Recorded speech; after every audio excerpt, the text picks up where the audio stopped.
Hi అండి, నా పేరు గోపి. మీరు చూస్తుంది ఎక్స్ప్రెషన్ తెలుగు. సో ఈ రోజు మన వీడియో టాపిక్ చాలా ఇంట్రెస్టింగ్ ఉంటుంది అనమాట.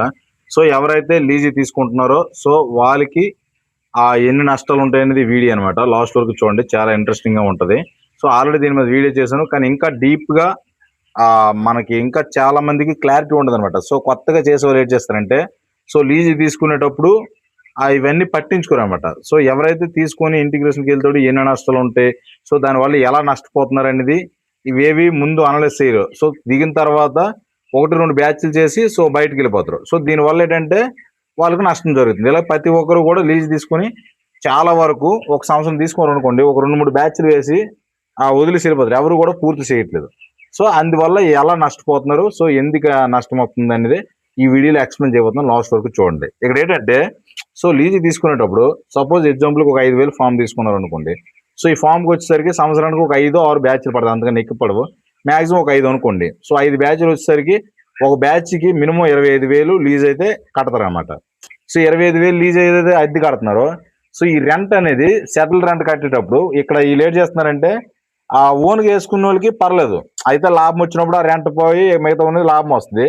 సో ఇక్కడ ఇంటిగ్రేషన్ ఉన్న వాళ్ళకి ఏంటంటే, సో వీళ్ళు రెంట్ ఇస్తున్నారు కానీ కంపెనీ వీళ్ళకి రెంట్ అవ్వదు కదా. సో దీనివల్ల ఏటవుద్ది అంటే, ఇక్కడ డైరెక్ట్గా ఒక 25,000 అయితే డైరెక్ట్గా నష్టపోతారు అనమాట, ఒక 5,000 పిల్లల దగ్గర. సో దాంతోపాటు ఏంటంటే, ఈ లీజ్ తీసుకున్న వాళ్ళకి ఇప్పుడు నేను ఏవైతే చెప్పానో ఎగ్జాక్ట్గా ఇంతకుముందు ఖర్చులు, సో అవి కూడా తగులుకుంటాయి. ఎలా అంటే, నేను ఇంతకుముందు ఓన్గా వేసినా సరే కంపెనీకి వేసినా సరే కొన్ని ఖర్చులు ఏవైతే ఉన్నాయో అవి తగులుకుంటాయి. దాంతోపాటు ఇది ఒకటి యాడ్ అవుద్ది అనమాట. ఒక 5,000 ఫామ్కి ఒక 60,000, 70,000 దాకా దాదాపు అవుతాయి.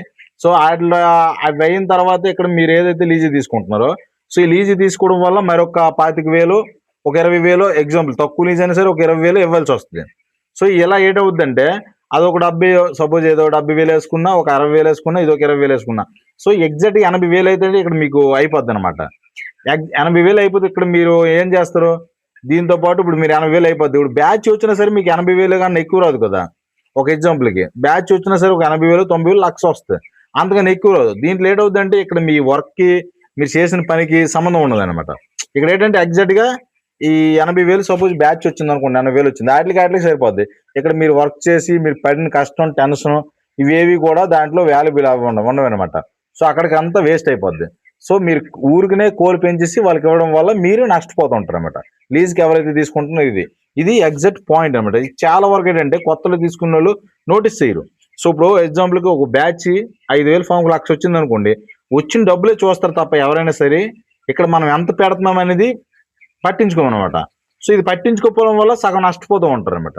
ఇది కానీ మనం పర్ఫెక్ట్ నెక్కేసుకుంటే దీంట్లో మనకి ఏం మిగలదు అనుకుని నెక్కేసుకునే టైంకి ఒక 2-3 బ్యాచ్లు చేసిన తర్వాత మనకి ఏం రావట్లేదు, నష్టమే వస్తుందని ఫీల్ అయిన తర్వాత అప్పుడు మధ్యలో బ్యాచ్ ఒక్కి వెళ్ళిపోతున్నారు. సో ఇలా ఈ విధంగా నష్టపోతున్నారు అనమాట ప్రతి ఒక్కరు కూడా. సో అదే కానీ ఒకవేళ ఎవరైనా లీజీ తీసుకున్న పక్కరేటు, అదే ఒకవేళ లీజీ తీసుకున్నా మనము ముందుకు రావాలి, గ్రో అవ్వాలి అంటే మటు ఇంకో పాయింట్ ఉంది. ఏంటంటే ఎవరైతే ఓన్గా వేస్తారో సో వాళ్ళు ఏంటంటే నష్టమైతే ఎలాగా చూస్తారు అనుకోండి. ఇప్పుడు డైరెక్ట్గా ఇంటిగ్రేషన్ చేసినప్పుడు అసలు లాభమే రానప్పుడు, మనకు ఒక రూపాయి కూడా మిగిలినప్పుడు అది కూడా నష్టం వచ్చినట్టే కదా. సో ముందే మనం పెట్టుబడి పెట్టుకుని టెన్షన్ అని తీసుకోవడం ఎందుకు.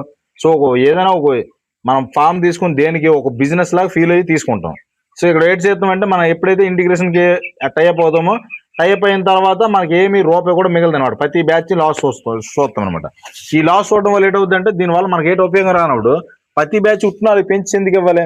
సో అదే ఒకవేళ ఓన్ తీసుకుంటే ఎలాగా నష్టపోతాం అనుకుని ఒక స్టెప్ రిస్క్ చేసి ముందుకెళ్ళారు అనుకోండి, ఇన్ కేసు ఓన్ తీసుకుని సక్సెస్ అయ్యాడు అనుకోండి, అక్కడ లీజ్ డబ్బులు అన్ని సేవ్ అవుతాయి, తన కూడా గ్రో అవుతారు కదా లీజ్కి ఎవరైతే తీసుకుంటున్నది అనమాట. సో ఇలా లీజ్ తీసుకొని సక్సెస్ అవ్వాలంటే ఓన్ పద్ధతిలోనే వెళ్తేనే సక్సెస్ అవుతుంది. సో ఇంటిగ్రేషన్కి వెళ్ళి టైఅప్ అయ్యి ఇప్పుడు దాకా సక్సెస్ అయిన వాళ్ళు నేను చూడలేదు అనమాట. నాకు తెలిసినంత వరకు లీజ్ తీసుకుని ఇప్పుడు దాకా నేను ఎక్కడ చూడలేదు. ఒకవేళ చూశాను అంటే ఆ ఫారం ఎంతో రిజల్ట్ పెట్టి పుట్టుండాల.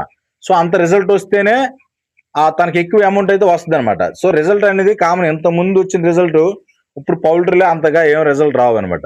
ఇప్పుడు ఎగ్జాంపుల్కి మీకు 60 FCR వచ్చినా సరే మీకు స్టాండర్డ్ చూపిస్తున్నారు. ఈ స్టాండర్డ్ ఏంటంటే 7.5 వేస్తున్నారు. 7.5 వేస్తే ఎంత వస్తుంది, మహా అయితే ఒక 5,000 కోరికో 12 టన్నులే అంతే ఇస్తారు.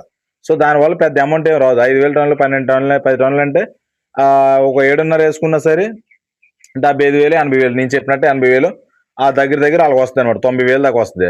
ఈ 90,000 దాకా వచ్చి మీకు ఇక్కడ లీజుకి వీటికి 80,000 అయిపోతే ఇంకా మీరు ఆ 10,000 మీకు తినడానికి వస్తే దేనికి వస్తుంది చెప్పండి? మీరు ఇంకా ఫుడ్ మీదే ఇక్కడికి వచ్చి నైట్ పొగలు ఉండాలి. ఒక ఫామ్ దగ్గర ఎంత కష్టం, లీజ్ తీసుకున్న ఎంత కష్టం తెలుసా నేను చెప్తున్నాను. ఆ ఫామ్ కాడ ఎనీ టైం నైట్ పొగలు ఎప్పుడు వచ్చినా సరే, ఏ సూపర్వైజర్ వచ్చినా సరే వాళ్ళు అక్కడే ఉండాలి, ఇటు వెళ్ళకూడదు. తర్వాత ఎవరు నైట్ టైం అబ్జర్వేషన్ ఎవరు వచ్చినా సరే ఒక ఇంటిగ్రేషన్ ఉంటే ఎంత ఉంటుందో నేను ఆల్రెడీ చేశాను కదా చెప్తున్నాను. సో సూపర్వైజర్ వచ్చినప్పుడు అక్కడే ఉండాలి. ప్రతిదీ నైట్ పొగలు మన పిల్లలు ఎంత జాగ్రత్తగా చూసుకోవాలంటే అంత జాగ్రత్తగా చూసి ఈ నైట్ పొగలు కష్టపడిన వాళ్ళకి ఒక రూపాయి కూడా మిగలపోతే వాళ్ళు ఇంకేం చేస్తారనమాట. సో లీజు తీసుకున్న వాళ్ళ వల్ల ఇక్కడ ఇలా నష్టపోతున్నారు అనమాట. వాళ్ళకి ఏం మిగలట్లేదు. సో ఇక్కడ వీటికి ఏదైనా ఓకకి బొగ్గులకి, సో అలాగే కరెంటు బిల్లుకి, ఈ రెంట్కి, సో ఇంకేంటంటే మనకి ఇక్కడ కూలోళ్ళు పెట్టుకున్న దానికే సరిపోతుంది. ఇంకా మనము నైట్ పొగలు అక్కడ పడుకొని కాపలా కాసినప్పుడు మనకి ఎటువంటి రూపాయి మిగిలినప్పుడు ఎలాగైనా నష్టపోతారు కదా. సో ఇది జరుగుతుంది అనమాట లీజు తీసుకున్నది. ఎవరైతే ఇంకా పౌల్ట్రీలో కొత్తగా వచ్చి లీజు తీసుకుందామని నాకు కామెంట్ చేశారు కాబట్టి వీడియో చేస్తున్నాను.